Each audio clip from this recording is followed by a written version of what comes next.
Why is requiring ID voter suppression? Others covered the poorer populations not having them bit.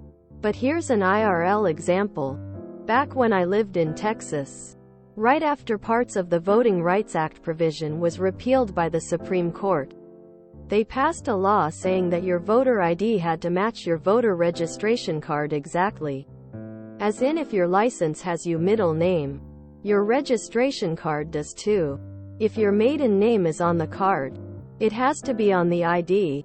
Then they immediately reissued the voter registration cards. And on it, every married woman got their maiden name put on their voter registration card, in addition to their middle name, regardless of whether they put their maiden name down when they registered. My wife was one of the people affected. She didn't put her maiden name down when she registered.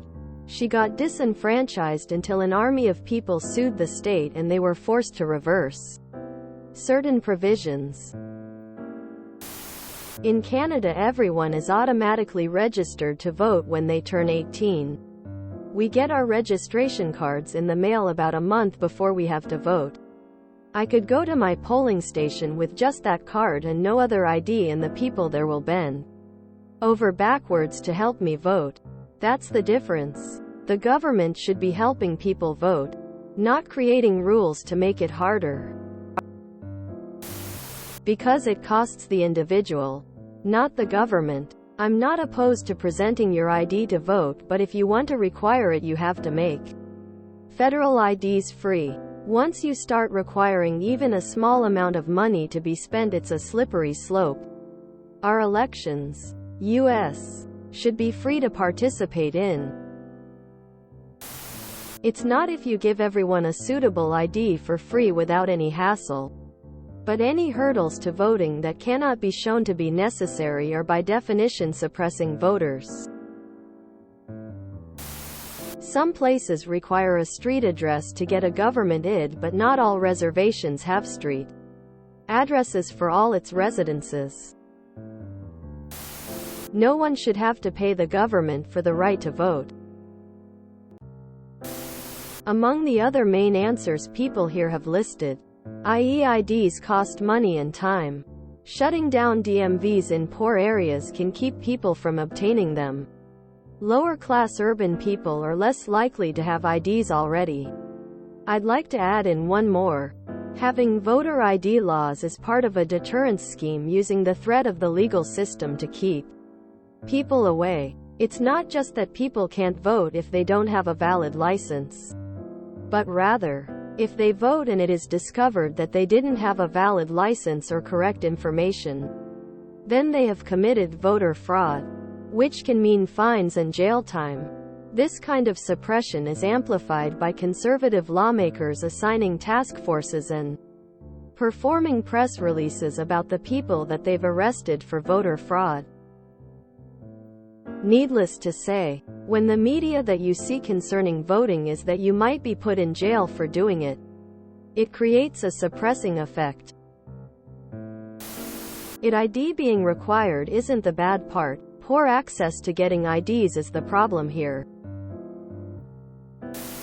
Because the process of acquiring the ID is often not fair and equitable. For example, the Alabama voter ID law requires voters to obtain the ID at their local Department of Motor Vehicle licenses. But the department closed all such offices in the 7 countries with majority black populations before the IDs were available. I am more curious why, in some states, a hunting license is allowed, but a student ID is not allowed. My father is a solid example. He was born in Hawaii and adopted by a German immigrant and her military husband. The problem in the 60s, it wasn't super important to keep registration, so they got his birth certificate and his SSN. Except that was 60 years ago. When he left, an ID was of minimal importance. A signature and SSN was infinitely more important. Well, grandparents died, and all of they stuff boxed up and sold, including his birth certificate. My 58-year-old father, who has worked and voted in the country for 40 years, can no longer acquire an ID because he needs 3 forms of confirmation, but he has none because 2 of the others require birth certificates. Now if he wants one, he has to spend $150 to have the local Hawaiian government search hospital bills for 5.5 months to maybe confirm he was born, then wait another 3 to get it before he can get an ID. We are tight on money and time, and he has neither for that cost at that duration, just to be able to vote. IDK where this argument is happening, but I assume USA because in most European countries you have to show your ID to vote. The ACLU has a good article on this. https www.aclu.org/factsheet/opposavotarid legislation factsheet. A couple points from the article. Voter ID requirements are a solution in search of a problem. In-person fraud is vanishingly rare.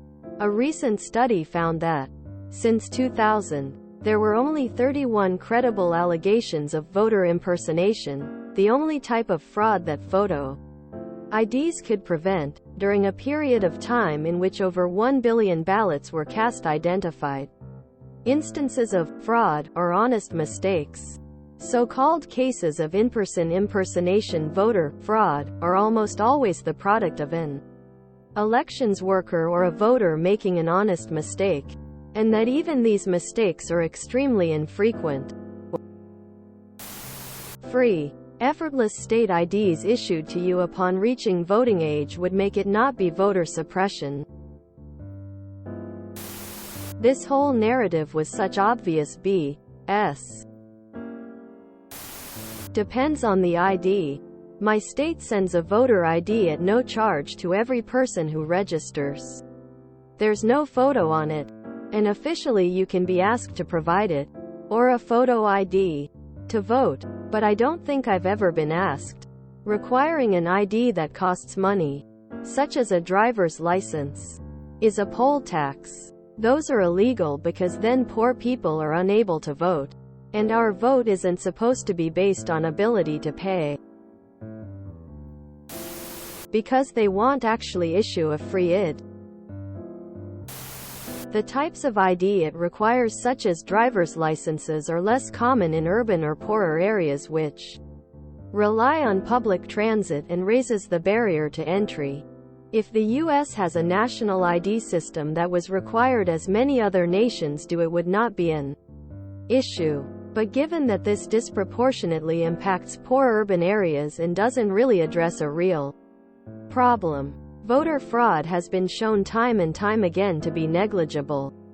But both parties in pretty much every major election, not to mention punishable by serious jail time.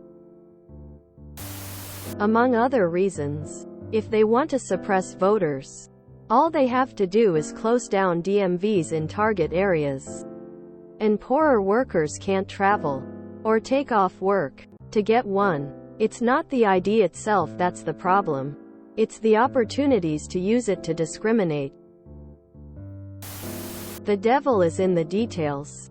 For example, college students are allowed to vote either at their home residence or their college residence. When Wisconsin required voter ID, student IDs for the University of Wisconsin were not valid because they didn't have an address on them. So the university system was going to issue new IDs so students could vote with them.